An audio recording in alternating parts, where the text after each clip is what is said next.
Hey everybody, Mr. Macintosh here, and yesterday Apple released the macOS Big Sur 11.5.2 update. This one's a real strange one, and I'm going to go over all the information you're going to need to know about this update, plus the story behind it. Let's get started. Okay, let's first talk about the release schedule of the macOS Big Sur 11.5.2 update. Usually Apple within a week or two will release a Monterey beta on Tuesdays, but instead Apple released iPadOS and iOS betas, and then on Wednesday of this week dropped Monterey beta at 3 o'clock p.m. Central Standard Time, and then macOS Big Sur 11.5.2 right at 12 o'clock noon. So it was a crazy release schedule yesterday. I covered the macOS Monterey Beta 5 update, and you can click the link above the video here for that video if you want to hear all about that. Now I have time to go over the 11.5.2 update so you can find out whether you should install this update or not. First, let's open up System Preferences and take a look at the size of the update.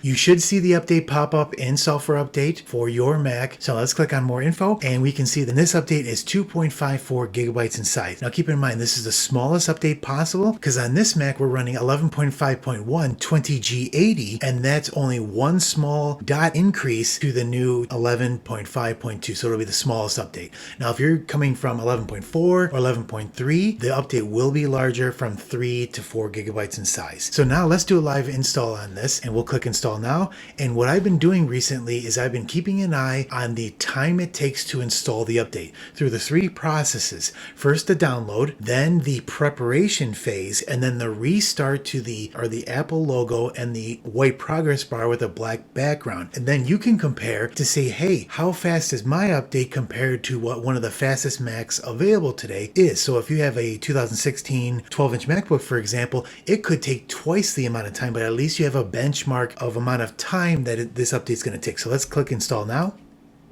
and we'll hit Agree.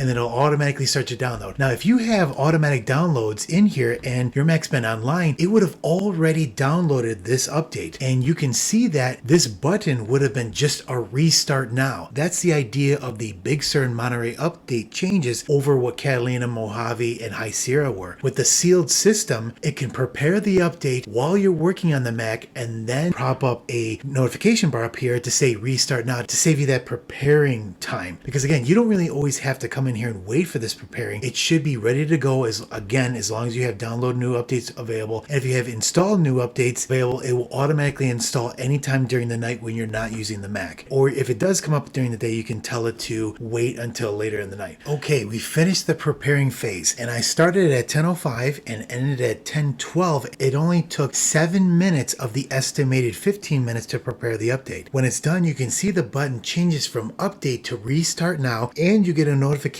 up here that you can restart the system. So you can either hit restart now or restart now here. It doesn't really matter. It'll do the same thing. And remember, on an M1 Mac, you will need to be a volume owner to restart the system to begin the update. So we'll type in the user's password and we'll click OK, and we'll restart to the update. And I'm going to start the timer to see how long this takes.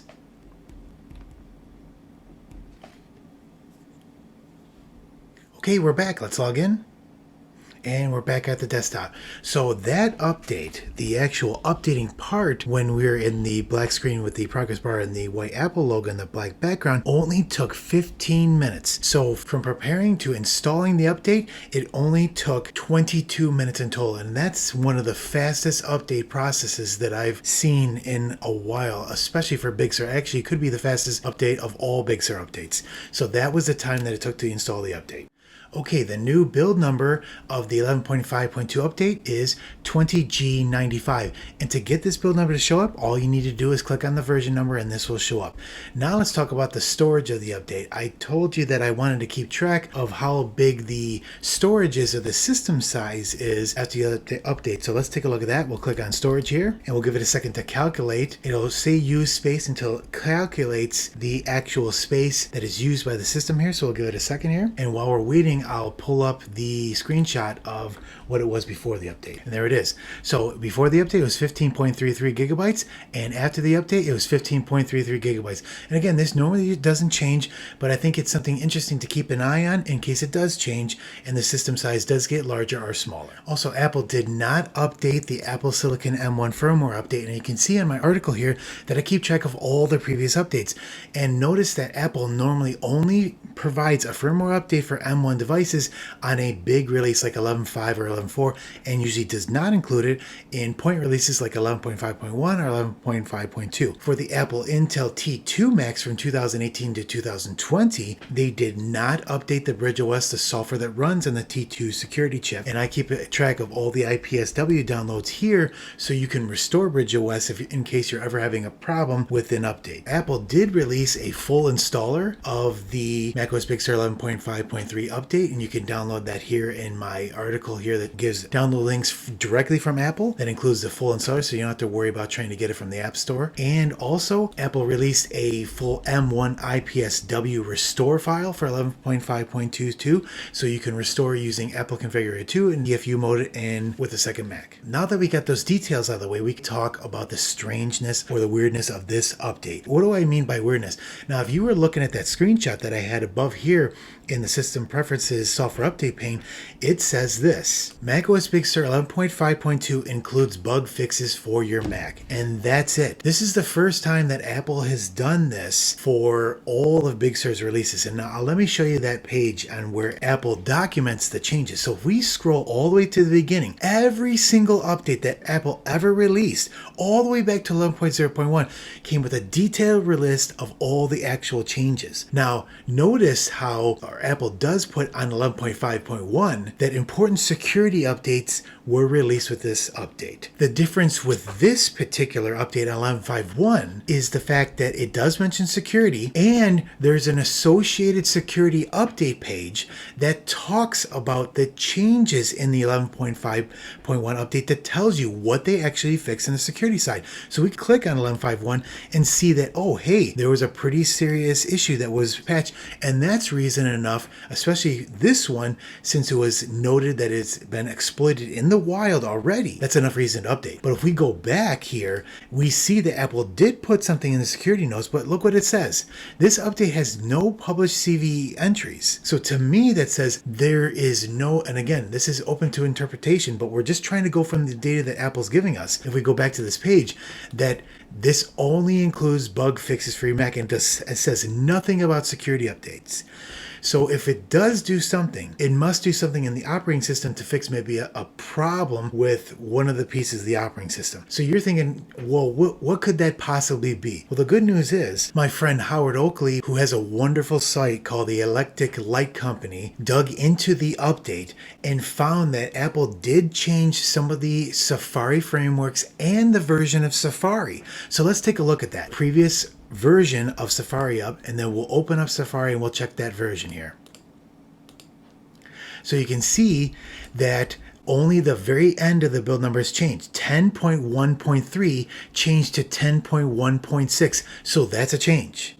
Now, why Apple couldn't just say we updated Safari for whatever bug fix, I don't know. It takes members of this community to dive into the update to find the actual changes of this update. And hopefully Apple will be a little forthcoming in the future to be able to let us know a little bit about what's going in these updates. Because how can they expect us to install the update on our machine without telling us what's going on? But on the other hand, why would Apple go through all this work to put together this huge update and send it to millions of users' Macs if it wasn't important enough? So again, this is a weird situation that we're kind of in with this update, and it's hard for me to give a recommendation for this update here. Should I recommend that you install this update?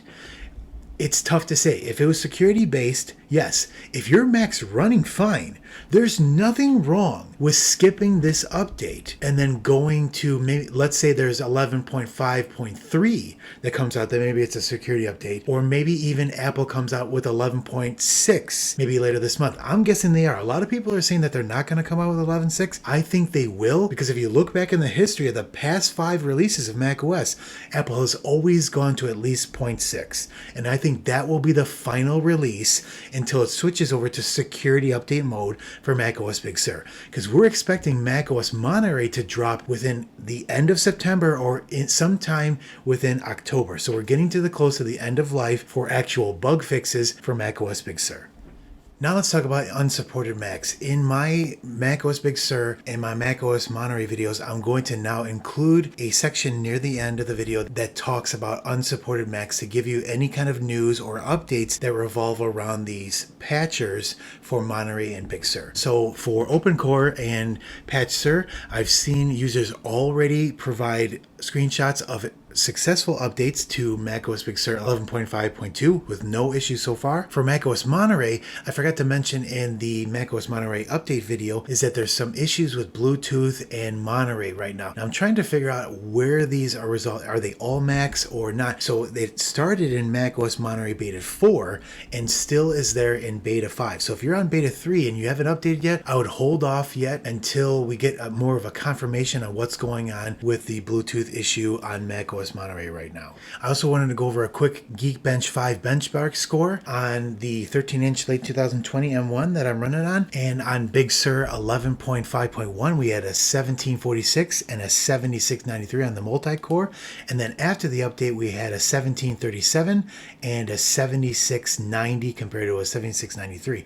So very close, and that's what I want to see, right? There should be a pretty close consistency in these benchmark scores, because again, they're not going to be changing the core of the operating system until the next release. Now I do this because if there's all of a sudden a dip in performance for some reason, maybe there's something going on with the update. And I always leave this part to the end because after the update finishes, sometimes there's some spotlight indexing and some background processes that are running. So I usually try to let those finish before I run the final benchmark score here. And that's the macOS Big Sur 11.5.2 update. Let me know in the comments what you think about this. Isn't it strange that Apple doesn't release the patch notes when we found out what Apple actually changed? Let me know what you think about it. If you like this video and it created value for you, give it a thumbs up if you could. And if you want to see more videos like this in the future, click on that subscribe button. And if you're already a subscriber, you know I truly appreciate you, and we'll catch you in the next video. Thank you.